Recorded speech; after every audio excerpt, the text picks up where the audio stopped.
కానీ మే 19వ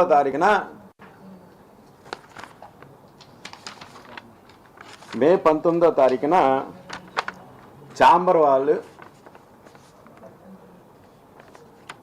మీటింగు పెట్టారు. అప్పటికి హరిహర వీరమల్లు డేట్ ప్రకటించారు. ఆ విషయం దిల్రాజు గారు కానీ సురేష్ బాబు కానీ తెలీదా? ఆ డేట్ ప్రకటించారు.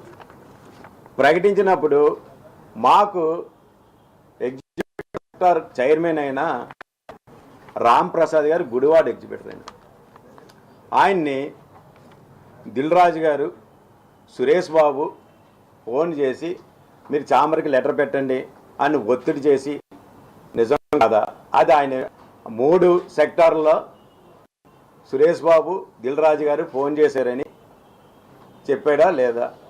ఆన్ ద రికార్డ్ తీయండి. మొత్తం ఛాంబర్లో ఆయన మాటలన్నీ కూడా ఉంటాయి.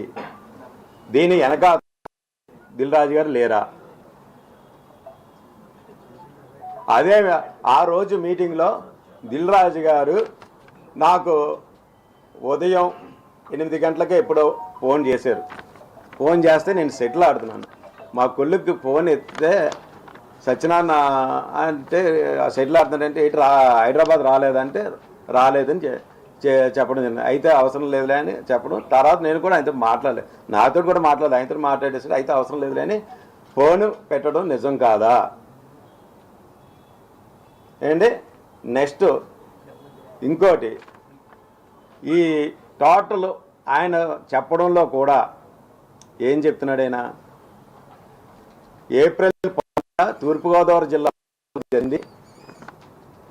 దాన్ని మొత్తం ఎపిసోడ్ అంతా అక్కడి నుంచి వచ్చింది. సత్యనారాయణ జనసేన నేత చేసాడని మొత్తం చెప్పి నా మీద పెట్టడానికి వాళ్ళ తమ్ముని కప్పిపించుకోవడం చేశారు. ఈ 3 సెక్టార్ల మీరు ఆన్ ద రికార్డ్ తీయండి. ఇదే దిల్రాజు సోదరుడు శిరీష్ రెడ్డి ప్రకటించాడా లేదా? ఏమని ప్రకటించాడు? చాలా మంది ఎవరు ఏమనుకున్నా సరే నా మాట ఏసియన్ సునీల్ అంటే సురేష్ బాబు మా మాట ఒకటే. ఎవరు ఏమైనా జూన్ 1 నుంచి థియేటర్లు బంద్ అని ప్రకటించింది ఆ వ్యక్తి.